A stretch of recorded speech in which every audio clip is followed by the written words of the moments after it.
આજ રોજ તારીખ 30 જૂનના રોજ ગાંધીધામ મનપાની પ્રથમ સામાન્ય સભા પૂર્ણ થતાં જ આદિપુરના 4B વિસ્તારના રહેવાસીઓએ પાણીની સમસ્યાને લઈને મનપા કચેરી ખાતે હોબાળો મચાવ્યો હતો. મોટી સંખ્યામાં એકત્ર થયેલા રહેવાસીઓએ નિયમિત અને પૂરતા પ્રમાણમાં પાણી પુરવઠો ઉપલબ્ધ કરાવવા સભાખંડમાં માંગણી કરી હતી. પરિસ્થિતિને ધ્યાનમાં રાખી મનપાના ડેપ્યુટી કમિશનર સંજયકુમાર રામાનુજે રહેવાસીઓને પોતાની ચેમ્બરમાં બોલાવી શાંતિપૂર્ણ વાતાવરણમાં તેમની રજૂઆત સાંભળી હતી. દરમિયાન ટેક્સેશન સમિતિના ચેરમેન A.K. સિંઘે પાણી પુરવઠાના સંબંધિત અધિકારીને બેદરકારી મુદ્દે ઠપકો પણ આપ્યો હતો. ડેપ્યુટી કમિશનરે રહેવાસીઓને સંતોષકારક જવાબ આપતા તેમની સમસ્યાના વહેલી તકે ઉકેલ માટે જરૂરી કાર્યવાહી કરવાની ખાતરી આપી હતી. ત્યારબાદ મામલો શાંતિપૂર્ણ રીતે થાળે પડ્યો હતો. बोलता हूँ सर, पानी की दिक्कतें है. अगर आप बोलते पानी बढ़ाना पड़ेगा तो ये पूरे गांव को दिक्कतें है ना. पर्टिकुलर क्यों प्रॉब्लम यहाँ पर आ रही है 2 साल से अंदर में? जब बेवकूफ धंधा करते हैं आप लोग को, क्यों काम नहीं होता चीज का? अरे ऐसा क्या चीज है वैसे काम नहीं होता है? आप सर्चिंग करो उसको ना.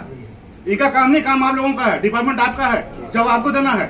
ये तो यहाँ पब्लिक को आना चाहिए पास में. ये टैकल आप करिए उसको. ये काम नहीं है कि कारपोरेटर काम है व्यवस्था देना. व्यवस्था बनी ना, पार्टी बना रखा हुआ है, व्यवस्था क्यों नहीं मिलती?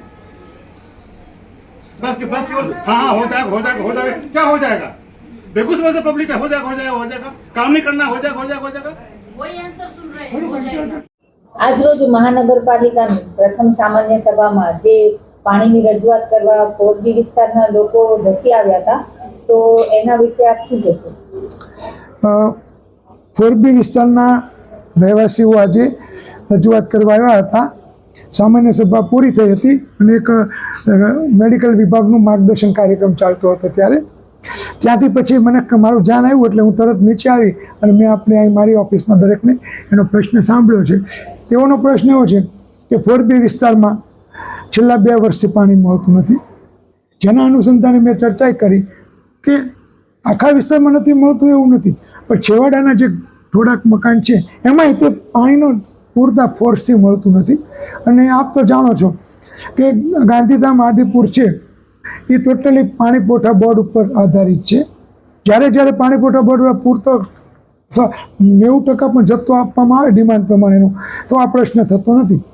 અને જ્યારે સપ્લાય ડિસ્ટર્બ થાય છે એટલે આ લોકોને, અને ઓછું પાણી હોય એટલે સ્વાભાવિક છે કે આપણે ઓછો સમય વિતરણ થઈ શકે, એટલે એને પાણી છેલ્લા ઘરો ના મળે. એ બાબતે અમે સૂચના આપી. બીજું, હું આપના માધ્યમથી જાણ કરવા માગું છું કે હવે મહાનગરપાલિકા દ્વારા શિણાઈ ડેમમાંથી HSR પાણી ટાંકા સુધી જે જૂની પાણી પુરવઠા બોર્ડની લાઈન હતી એમાં એને રિચાર્જ કરી અને શિણાઈ ડેમમાંથી પાણી ઉપાડવાની યોજના શરૂ કરી છે.